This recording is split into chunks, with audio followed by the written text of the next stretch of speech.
For thousands of people, asthma is a debilitating condition which leaves many dependent on various forms of chemical medication. Now there is an alternative natural method of treatment known as the Buteyko technique. Based on a theory formed by Russian breathing specialist Professor Buteyko, the technique works on the idea that an incorrect breathing pattern and overbreathing are some of the main causes of asthma. It's designed to teach people how to modify and actually reduce their breathing. All asthmatics or people who suffer from breathing disorders, they have incorrect breathing pattern. They hyperventilate, and when we fix their breathing, this disease goes away. Workshops explaining how the treatment works and teaching people how to change their breathing patterns are currently being held in Newcastle. One person to already discover the benefits of the technique is Diane Zikos, who attended a course in Sydney several years ago. It was really severe from the age of 13. On the nebulizer 3 times a day and then Ventolin in between before I started the course. And from the day that I started doing the course down there, I never touched the nebulizer again. The next series of workshops in Newcastle start on July 22nd. Emma Siossian, NBN News.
For the last week, the Knights' representative second rower has been nursing a knee injury from last weekend's game against Canterbury, but despite the intensive treatment, it's not looking good. Not overly confident, but I'm still pretty hopeful. Since Monday, it's got a lot better. The swelling's gone down a lot. A decision on Muir's fitness won't be made until late tomorrow. It's likely he won't play, but if he can, he will. Last time we played him down there, I had an absolute shocker, so I would like to play him and make up for that. The rest of the team shares Muir's sentiments. They joined for a training run this afternoon. Most of the effort was focused on ball control. It let them down last weekend against the Bulldogs. We've just got to rely very heavily on the basics, and I think if we can control the ball, and as we did against St George, we've a real chance against Canberra. One thing the Knights have no control over is their Friday night record. In 7 appearances at home since 1989, they are yet to record a single victory. All Friday night games are obviously the hardest game because it's the game of the round. But I'm confident about Friday night. Friday nights are more favourable for Canberra. Only last weekend they beat the Roosters in a thriller, Daly and Ferris the Destroyers. It's going to be a good challenge for myself, and for Matthew it's probably the biggest challenge this year playing against Laurie. He's a champion player, so we're both looking forward to it. Jonathan Upton, NBN News.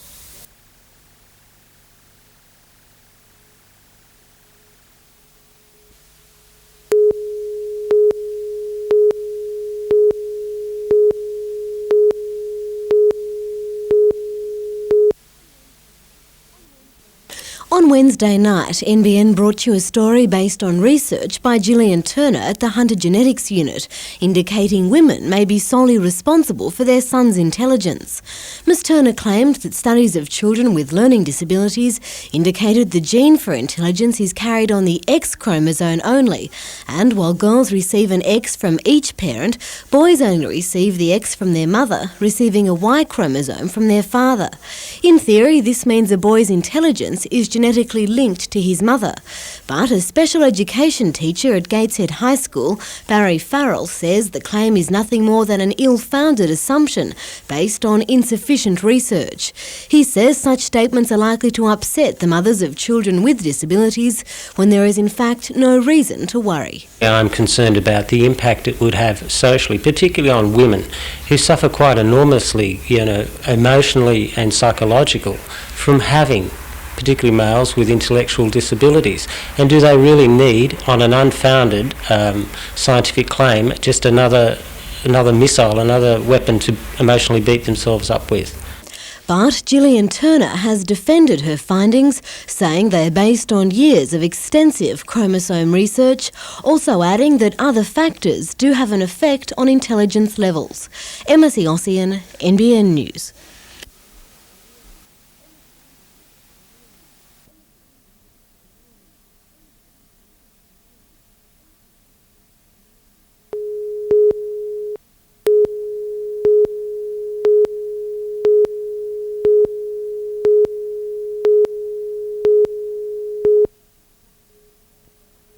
It was a brilliant fourth quarter effort from the Falcons last weekend, which saw them back in the winner's circle. Despite being down at every change, Newcastle overhauled the visitors, winning in the dying stages.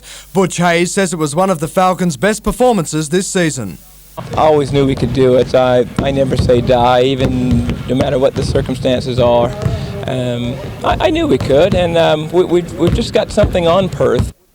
At training this afternoon, the home side set about stretching the winning record. Ben Pepper will play despite his injured ankle, and the match is also a big one for Matthew Rees. He plays in his 150th NBL game. Hopefully I'll get to my 200 and my 300 and so forth, but yeah, it'll be a good night tomorrow night. 150, it's something that doesn't happen every day. Tomorrow's game is the Falcons' last at home for 6 weeks, with a break for the Olympics followed by a fortnight on the road. The draw doesn't concern the captain. I don't think it really matters. We haven't played that great. We've played better on the road, so maybe it's great that we've got 6 weeks away from home. Jonathan Upton, NBN News.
He still has a long way to go, but talent scouts are touting 11-year-old Adam Feeney, the next Australian hero. He's one of the best talents in the region. There's a lot of good players around, but he's a real standout. Already Adam has a proud record. At 5 he picked up his first racket and has since strung together a run of tournament victories. New South Wales champion last year, and he's never been beaten by someone his own age. He's very competitive in the age group above, so he could go a long way. He's got a lot of talent. This year's country championships are perhaps the juniors' hardest to date. He's competing in an older division, but is still ranked number 2. If ambition is any indication, Adam should be favourite. To get near top 10 in the world and to win a Grand Slam. Meantime, another future star has also advanced to the quarterfinals of the competition. In the 16 years and under division, 14-year-old Ryan Ewis from Bathurst smashed his way to a straight sets victory this afternoon over Gosford's Gerard Lee. He's another junior at the championships who has been earmarked as a future star. Today's win earned him more points towards his seeding at this year's national titles. Jonathan Upton, NBN News.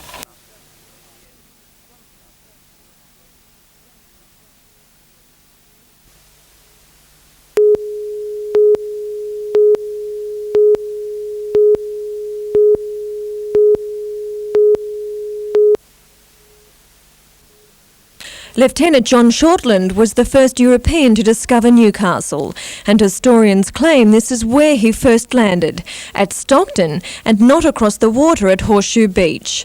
As part of the city's bicentennial celebrations, the Stockton Historical Society wants to erect a monument marking the point where Lieutenant Shortland arrived. They also want a signposted walkway around the area's historical sites. Their request for $2,500 has been declined by the Bicentenary Corporation, leaving the small community reeling. Very, very disappointed. We're only a new society, we're only formed last year, and really we've done so much so far. They're not the only group feeling forgotten. Grants for a pictorial history of Stockton and a restoration project for the old shark-proof ocean pool at Little Beach have also been refused. The corporation denies the suburb has been treated unfairly. It's unfortunately just one of those things when you do apply for financial assistance that you do run the risk of not receiving it. Of 170 applications, 100 were declined because most were classified as capital works projects. The $250,000 community projects budget only covers events or arts initiatives. The Stockton Historical Society won't lay their plans to rest.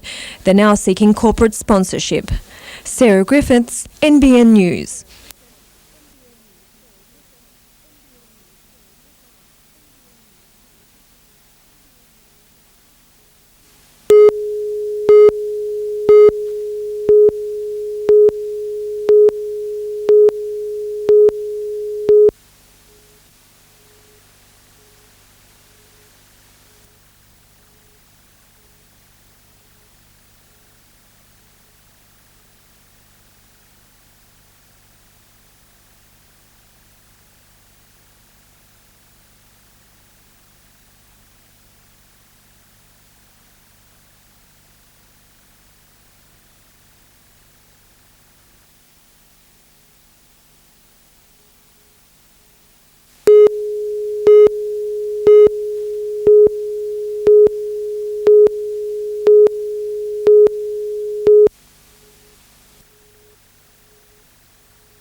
the brothel business is booming. 3 establishments have been given legal status in Newcastle in the last 8 months, and many more are looking for official consent.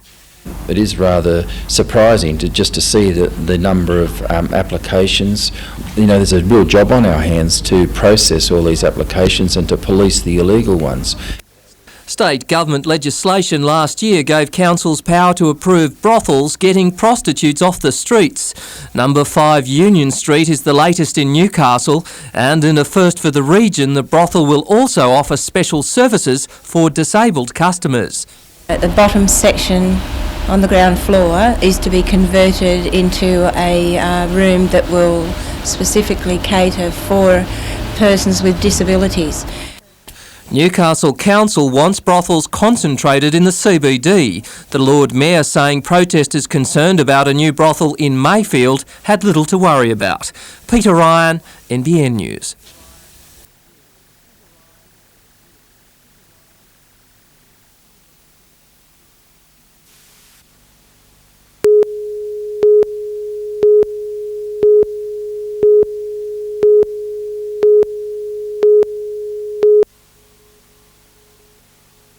Bernadette Smith has lived at Fullerton Cove for the past 10 years. She's one of a handful of vocal objectors to BHP Titanium Minerals sand mining project.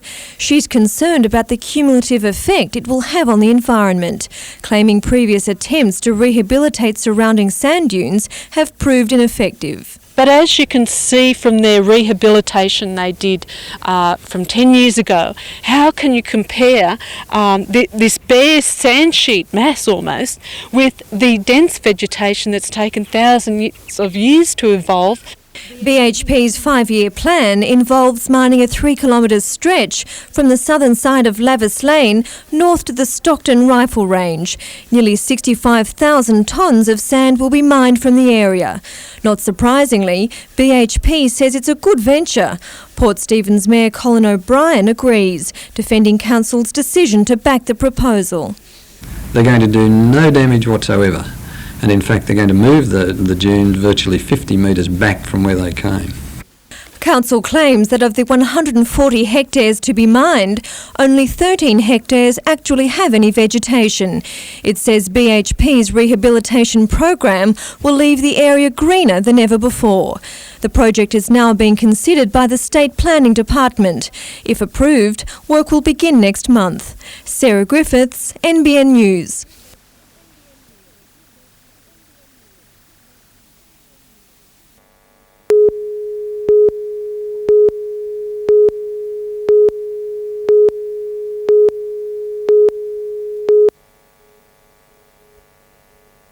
It was supposed to be a fun morning in the gullies around the old Head and Greeter pit west of Cessnock, but just after 11 something went horribly wrong.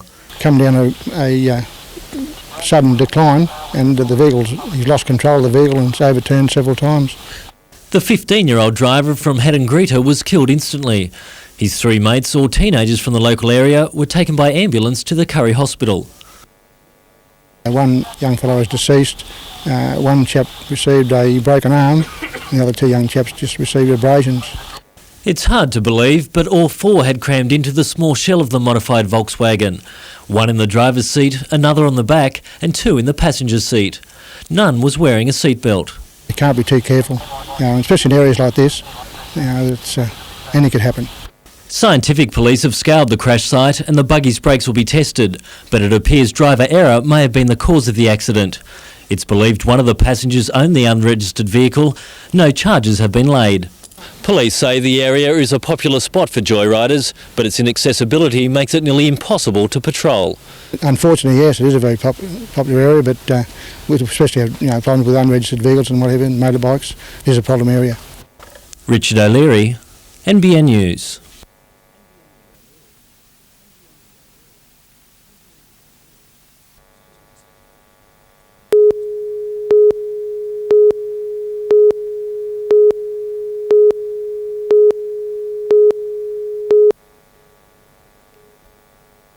The horrific crime that took place on a quiet afternoon in a suburban playground has left parents frightened for the safety of their children, but detectives have thrown a huge effort into catching the rapist.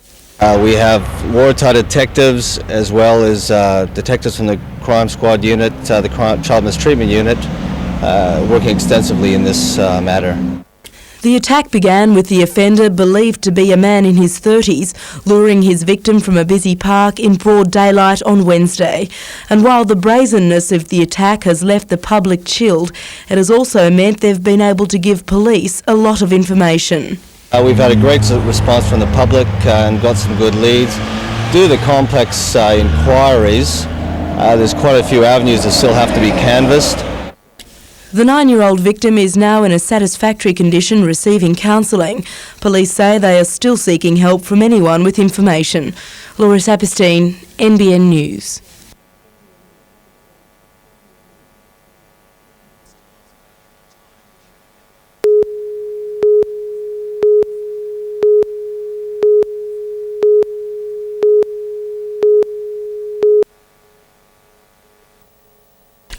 A power pole in the heart of residential Lemon Tree Passage bears the marks of the latest in a string of crashes on this notorious bend.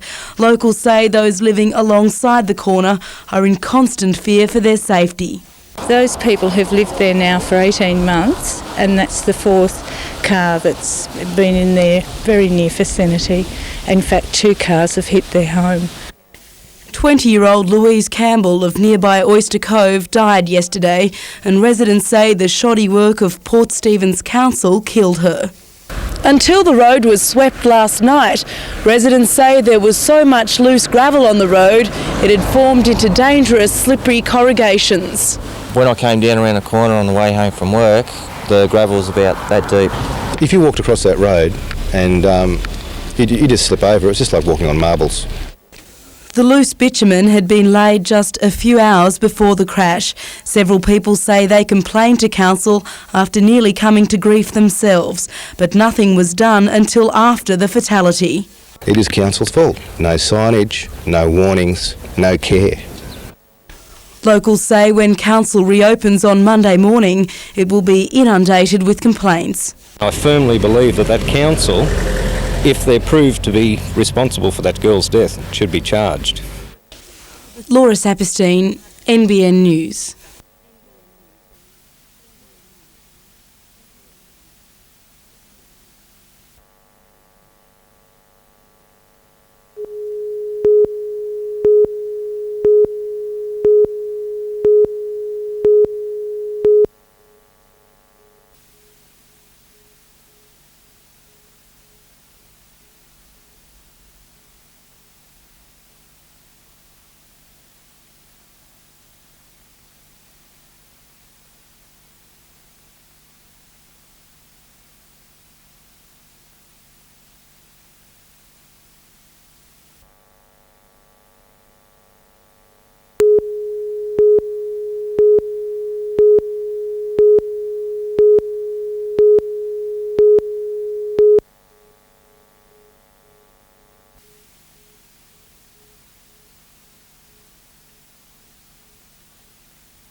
Best Endeavours paid $13.20 and $2.90. The Hunted paid $2 and Outstride was the favourite, paying $1.20. The Trifecta $181 even.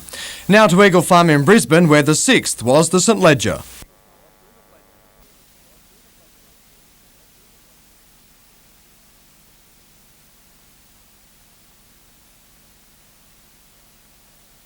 Crying Game paid $5.20 and $1.90, $1.80 for both the place getters. The Quinella paid $16.60 and the trifecta $128.60. To Randwick, the last was over 1,600 metres.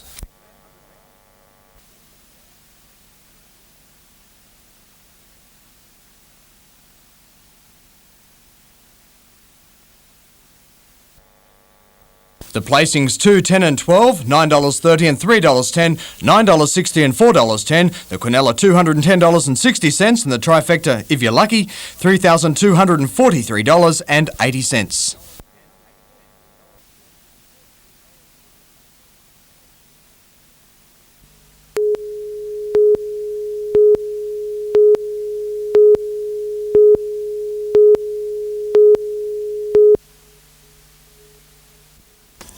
Management was bunkered inside the Western clothing factory today as 2/3 of its workers contemplated their futures.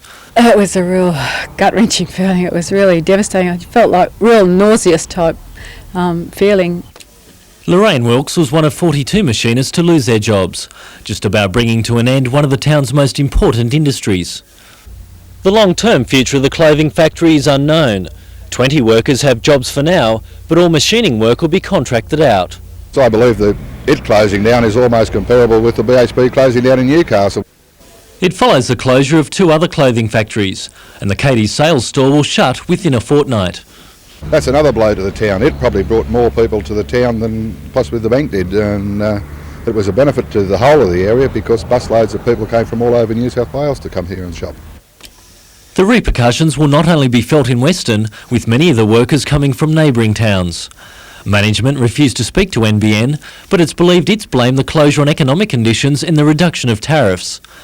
Meanwhile, Telstra workers will meet at the Newcastle Workers Club tomorrow over the proposed loss of 1 in every 3 jobs at the communications giant.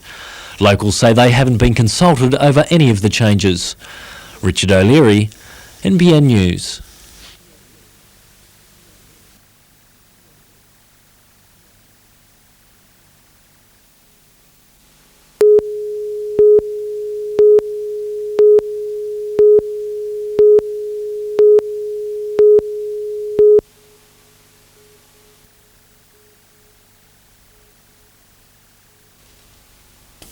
This is about as slow as Guest has travelled all year, the young gun taking it easy as he tested out his new Lancer. This Cessnock course is actually a training track for people learning to drive heavy machinery, but the only thing heavy today was Guest's right foot. It's this sort of form that's taken Guest to the top of the Australian Rally Championships N-Class and 4th overall. The Novocastrian has just beaten Australia's best in the Queensland Rally, and he's primed for a tilt against the world's best drivers in New Zealand. It's all fine gravel roads, very much like roads that we have around the vineyards here in Cessnock, and nice, smooth, flowing sort of roads. So roads that actually suit me, so I'm looking forward to it. Guest hopes to be driving full-time in the World Rally Championships within 2 years. Richard O'Leary, NBN News.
It's the end of the line for 56-year-old station master Egon Bennies. Egon waved off his last train today in a career spanning nearly 40 years. After moving from Germany as a young boy, he began working as a labourer with the railways in Sydney and worked his way through the ranks to station master in Newcastle. Being appointed to the top grade station master at Newcastle, that was an achievement which I never dreamed of. A favourite with the passengers, Egon's happy face will be sadly missed. Always give him a smile and always try and help the people. The railways will not only miss his station master skills, Egon was the skipper of the railways table tennis team. The New South Wales side hasn't lost an interstate carnival in 16 years.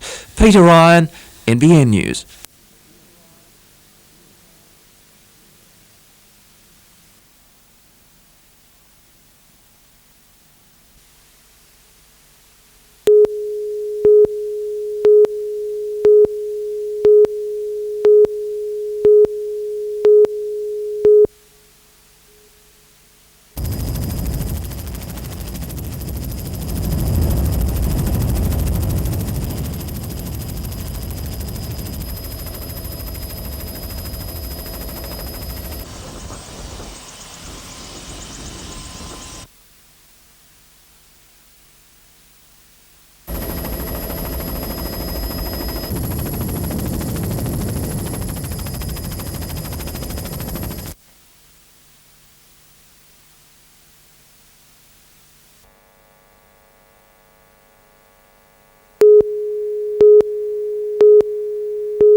The work bans recently agreed on by the teachers came into effect this week and are in protest at the state government's delay in granting a pay rise.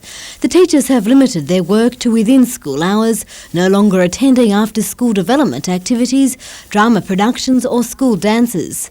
Parent-teacher interviews are also out and all school political visits will be boycotted.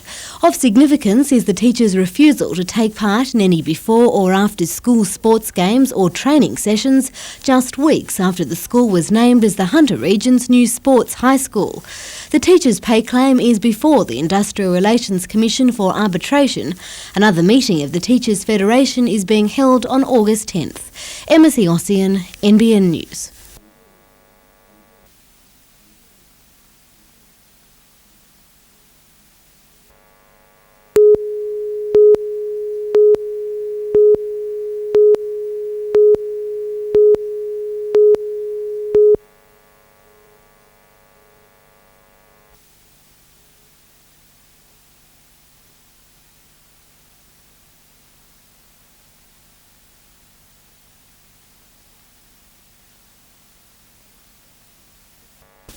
The top weight got up to pay $3.40 and $1.60, the trifecta $460.40.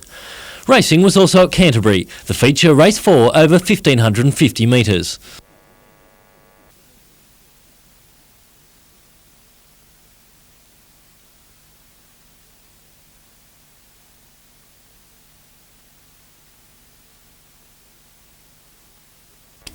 The winner paid $4.30 and $1.60, the trifecta $95.90.